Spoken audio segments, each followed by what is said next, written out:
Oh, I mean, the big challenge for us around food is to make sure that we can produce sufficient food, quality food and safe food. The truth is, in 2050 we have to feed 10 billion people.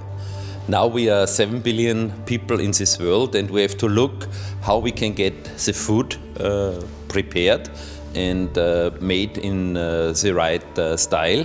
Basically, it comes down to producing more with less. That's the ultimate gain. If we can produce, the food we want with actually minimising the impact on the environment, then that's what we're trying to achieve. I don't think consumers think too deeply about the big societal challenges, but what they do worry about is that they will have this good quality food available to them all the time, and we take that for granted.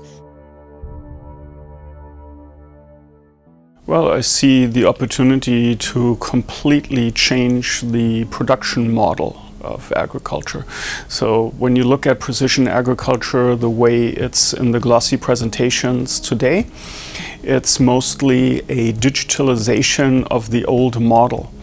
But if you think digitalization to the end, it will actually enable completely different ways of crop production, mixed cropping, staggered seeding, staggered harvesting, digital plant protection without chemicals. Precision agriculture is common sense, but it's using technologies from the eye in the sky and all sorts of wonderful things to make the farmer's job easier, to target, to reduce costs, to reduce wasteful runoff of inputs which can impact negatively on the environment. I think precision agriculture could also help us to preserve biodiversity. We can reduce the use of fungicides if we have early detection methods. The other one is on herbicides, where I think we don't need to spray the full fields.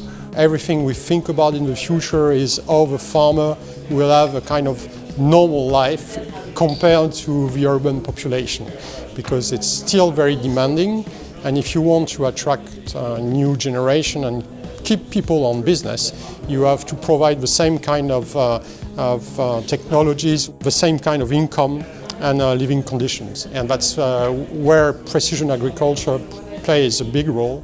And I think the next generation will have a lot of opportunities to not only work within their own environment, which they did over generations.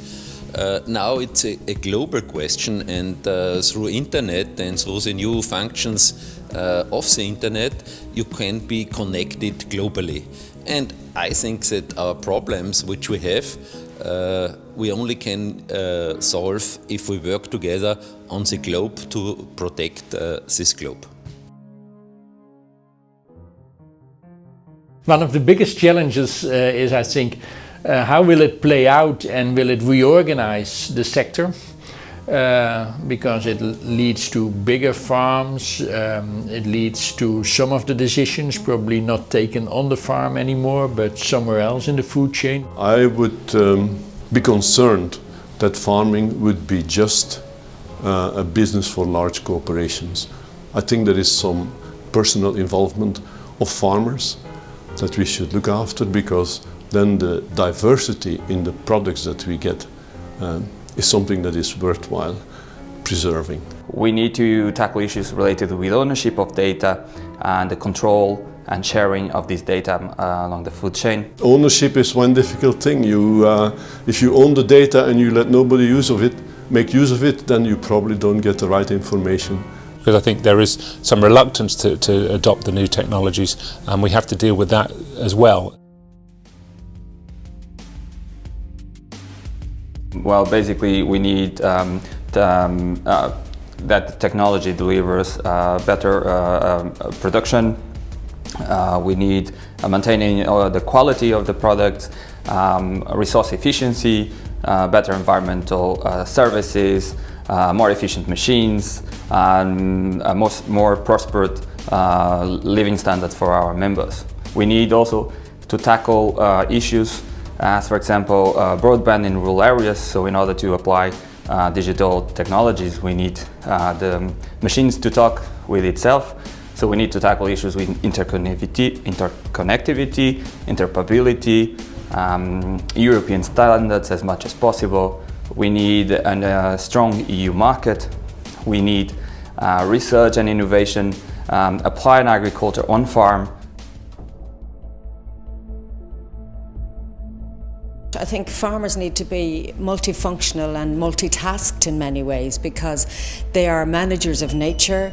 They are trying to look after an environment that's volatile and changes constantly. They have to look after the economic side of their businesses. They have to look at where the market is evolving. So they need really a very broad education. Many farmers have already a lot of technology in the farm, but it has been very hard to take the full potential from all that technology. The skills that we need going forward are much different to what we needed in the past. Much less labour with higher skilled, more knowledge is what we're looking for.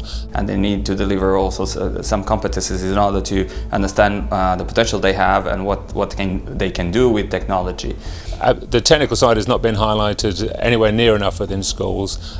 We need to get the curriculum full of agricultural and food related examples, so that they do their education in the context of food and farming, and therefore we can generate the interest we need to generate the type of people coming into the industry that we will need in the future. They will also develop some organizational capacities. They will have to manage their farm in a different way and collaborate with other farmers. But I think here is the key that Europe might need to improve greatly on. In the past, we had very strong research and advisory services in our member states, which supported our producers and gave them knowledge. So there was knowledge transfer, and farmers were hungry and still are hungry for knowledge. Many countries have literally broken down all of that support system. They're not investing sufficiently in research and innovation, and they're certainly not getting the message to farm level. Europe should also be active and has a certain agriculture that is also different from the agriculture in the US, for instance, if it comes to quality products, if it comes to the diversity of products. So I think there are also very good reasons why Europe itself does not wait until something happens at the global level or until it is solved by technology developed elsewhere. Precision agriculture is not a goal in itself. It's part of good agricultural practices. If you want to speed up the adoption or help people to go through the learning processes that are needed for this technology, we have instruments like investment aid, the European Innovation Partnership, where farmers and input industry and food processors and ICT companies, the big ones or startups, could work together on problems that they would like to solve with ICT. We spend a lot of money to comply with all kinds of regulations like emissions regulations, which have nothing to do with precision farming.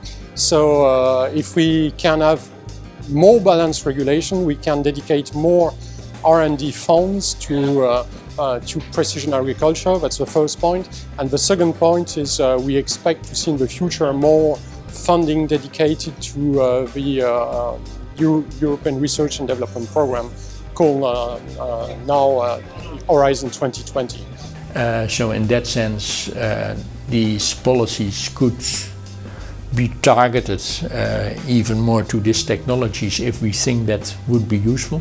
We can learn from each other, and I think the best benefit is if we enable the people through science and research to have options for the right decision making.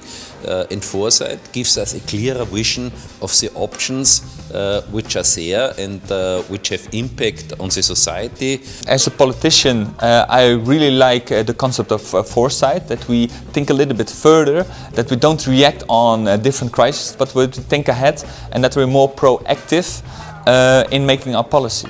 So I think there will be a very interesting future, not only for agriculture, but also here in Brussels, where we will need to discuss all these issues.